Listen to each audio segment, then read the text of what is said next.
All right, let's jump right in.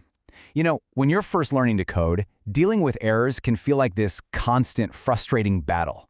But what if I told you that handling those errors is actually one of the most powerful tools you have? It's what turns fragile code into something truly professional. Today, we're going to break down Java exception handling and turn it from a headache into your secret weapon for building some seriously bulletproof apps. We have all been there. You spend hours, maybe even days, writing this beautiful piece of code. It's clean, it's smart, and it works perfectly on your computer. You've tested every single scenario you can possibly think of. But then, it gets released out into the wild. And this is the million-dollar question, isn't it? Because let's be real, the real world is messy. It's unpredictable. Users are going to type in weird things. Files you need might suddenly go missing. Network connections can just drop out of nowhere. So what happens when your perfect, pristine logic runs into all that chaos? Yep, it breaks, it crashes. Some unexpected situation pops up that you didn't plan for, and your whole program can just grind to a halt. Now, this isn't a sign that you're a bad coder, not at all. It's just a fundamental reality of building software. And that is the exact problem that exception handling was created to solve.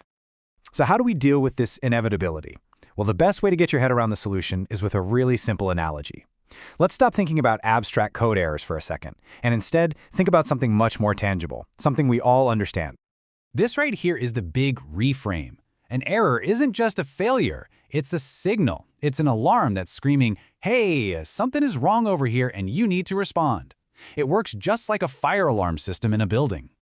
Okay, let's walk through how this system works. First, you've got the fire. That's the actual error itself, like trying to read a file that just isn't there. Then, step 2, you've got the alarm. Your code detects this problem and it throws an exception. That's the signal going off. And finally, this is the most important part, you have the response. This is where your code kicks off a pre-planned emergency procedure to handle that alarm, which prevents the whole building, your entire application, from burning to the ground. Okay, so with that fire alarm analogy locked in our minds, let's look at the 3 core tools that Java gives us to build this system.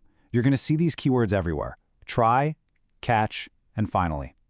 First up is the try block. Think of this as your monitored zone. You intentionally put any code that you know is a little bit risky, maybe it's dealing with files or networks or user input, you wrap it inside this try block. It's basically you saying, okay, I'm putting a smoke detector in this room because I know this is where a fire is most likely to start.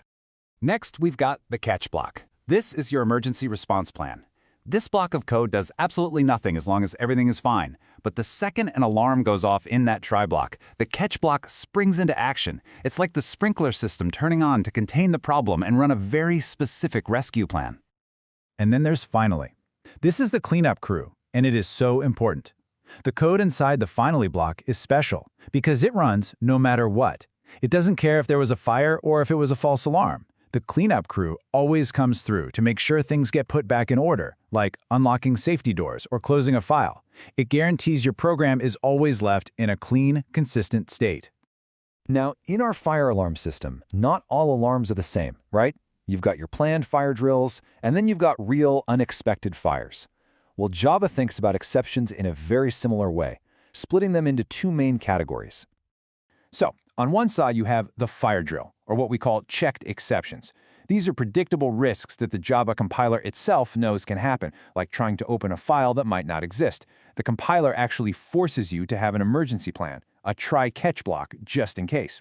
Then on the other side, you have the real fire, unchecked exceptions. These are more like unexpected system failures, often from bugs in your own logic, like trying to divide by 0. The compiler doesn't force you to plan for these because, well, in a perfect world, they just shouldn't happen. All right, that's enough theory. Let's get our hands dirty and see what this actually looks like in practice. We're going to write a tiny piece of code that we know is going to fail, and then we're going to watch our fire alarm system save the day. So we start with our try block, our monitored zone. And inside, we are attempting a classic mathematical impossibility, dividing the number 10 by 0. Now, without any kind of protection, this single line of code would instantly crash our entire program. Game over. The alarm is definitely about to go off. And here's the rescue. We add our catch block right after. Now, when that division by 0 error happens, the program doesn't crash. No way. Instead, Java immediately jumps down to our catch block, our emergency response plan kicks in, and it just prints a nice, friendly error message to the screen. The fire is contained, the program keeps running, And this, right here, this is the whole point. This isn't just about avoiding some ugly error text in the console.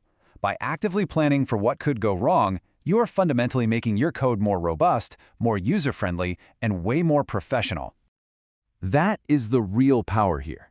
You've taken total chaos, a sudden, uncontrolled program crash, and you've turned it into a predictable, manageable event.